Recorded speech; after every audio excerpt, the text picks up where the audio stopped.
Hi hello. ഒട്ടും പ്രതീക്ഷിക്കാതെ രാവിലെ ഒന്ന് പാലക്കാട് പോകേണ്ടി വന്നു. പാലക്കാട് കൊല്ലങ്കോട്ടേക്കാണ് യാത്ര. സുഹൃത്തിനോടൊപ്പം അദ്ദേഹത്തിൻ്റെ വർക്ക് സൈറ്റിലേക്ക് പോയതാണ്. അവിടുത്തെ കാര്യങ്ങളെല്ലാം അറേഞ്ച് ചെയ്തതിന് ശേഷം ഞങ്ങളൊന്ന് കറങ്ങാനിറങ്ങി. ഇന്ത്യയിലെ തന്നെ മികച്ച ഗ്രാമങ്ങളിലൊന്നായി തിരഞ്ഞെടുക്കപ്പെട്ട കൊല്ലങ്കോട്ടെ ചിങ്ങഞ്ചിറ എന്ന് പറയുന്ന ഒരു ചെറിയ ക്ഷേത്രത്തിലേക്കാണ് യാത്ര. മനോഹരമായ ഗ്രാമഭംഗികൾ ആസ്വദിച്ച് ഞങ്ങൾ അവിടെ എത്തി. തികച്ചും വ്യത്യസ്തമായ ഒരു അമ്പലം തന്നെയാണ് കാണാനായി സാധിച്ചിട്ടുള്ളത്. പടുകൂറ്റൻ കെട്ടിടങ്ങളൊന്നുമില്ല. തികച്ചും പ്രകൃതിയോടിണങ്ങി തന്നെയാണ് ഈ അമ്പലം സ്ഥിതി ചെയ്യുന്നത്. തമിഴ് ദൈവമായ കറുപ്പയ്യസ്വാമിയാണ് ഇവിടെ പ്രതിഷ്ഠ. ആഗ്രഹ സബലീകരണത്തിനായി ഒരുപാട് ആളുകൾ ഇന്നും വന്നു പോകുന്നുണ്ട്. മറ്റമ്പലങ്ങളെപ്പോലെ ഒരുപാട് ചിട്ടവട്ടങ്ങളോ കാര്യങ്ങളൊന്നുമില്ല.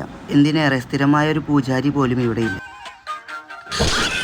ഇടതൂർന്ന കാട്ടുവള്ളികളാൽ മനോഹരമായ ഈ ഒരു ക്ഷേത്രം നിലവിൽ ഷൂട്ടിംഗ് ലൊക്കേഷനുകൾ കൂടിയാണ്. ബലിതർപ്പണമാണ് ഇവിടുത്തെ പ്രധാന വഴിപാട്. അതോടൊപ്പം അന്യം നിന്നു പോകുന്ന ആട്ടുകല്ലുകളും അമ്മിക്കല്ലുകളും എല്ലാം നമുക്കിവിടെ കാണാൻ സാധിക്കും. വന്നവരോടല്ല, ഇനി വരാനിരിക്കുന്നവരോടാണ് മാലിന്യങ്ങൾ കൃത്യമായി സംസ്കരിക്കുക. Sabarinath Manali signing out. Bye by.